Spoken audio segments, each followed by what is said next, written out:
Здравейте, приятели! Бих искала да благодаря на един общински съветник, Ивайло Петров. Той вчера имаше рожден ден, отделно имен ден, да е жив и здрав, за това, че ми помогна от гледна точка на това, че даде печка в момента, в който имаше коледна къщичка за мен. 2 дена беше отпусната от общината тази коледна къщичка.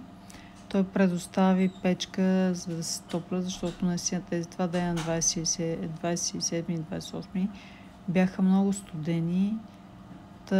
Той предостави печка на хората, които продаваха от мое име за каузата ми.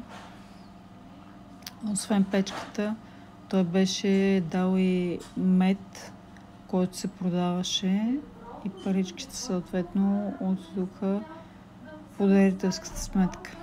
Много благодаря на Ивайло Петров за всеки един жест, който е направил и ми е помогнал.